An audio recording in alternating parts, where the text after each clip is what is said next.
Hello, this is Áron from the International Book Festival of Budapest, and we are going to make a short conversation with Roxane Van Iperen.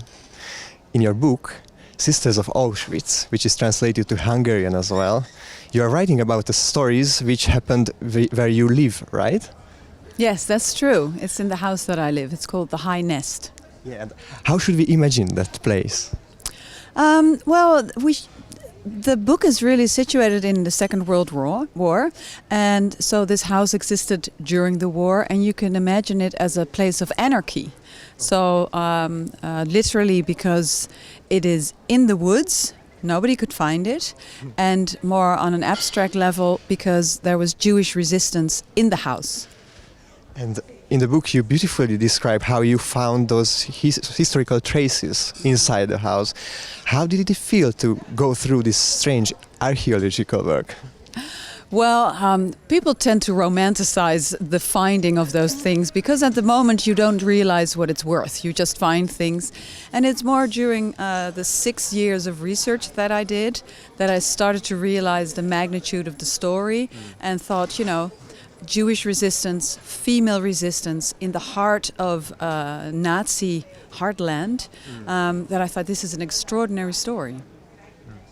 And why do you think is it important to know who lived in our neighborhood and what happened there before us, and where is the limit to how long have we have to go in the search of this? Yeah, well, there's of course you can have a discussion.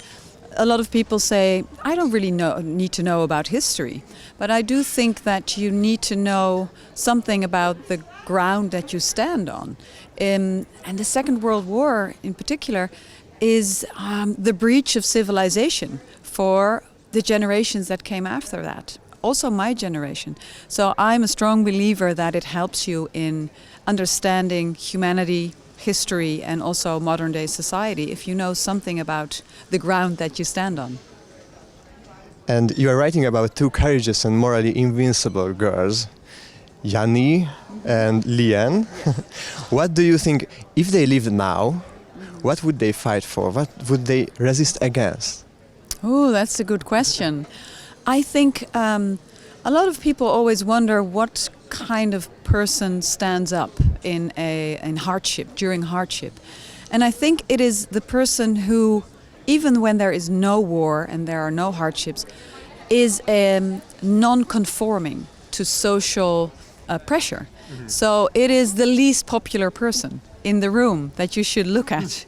And I think the most popular person, you should always distrust them a little bit. And in the book, there are also pictures and documents or fragments from documents which are help to the reader to be involved. Mm-hmm. What genre would you classify it as the most, and who would you recommend this book to? It is a work of non-fiction, so it is definitely based on a true story with a lot of research, but in how I shaped the story, and that is of course what a writer should do, I try to create a style and a composition that would make it a story that you want to learn about, that you want to read. And also I really envisioned my own generation, so the generation that definitely was not alive then. And I really envisioned my generation, so the younger generation, to read this book. And I was fortunate enough that also a lot of older people read it. And I thought they knew everything about the war, but I received so many letters stating, okay, I didn't know this was what happened. So that was very nice to hear.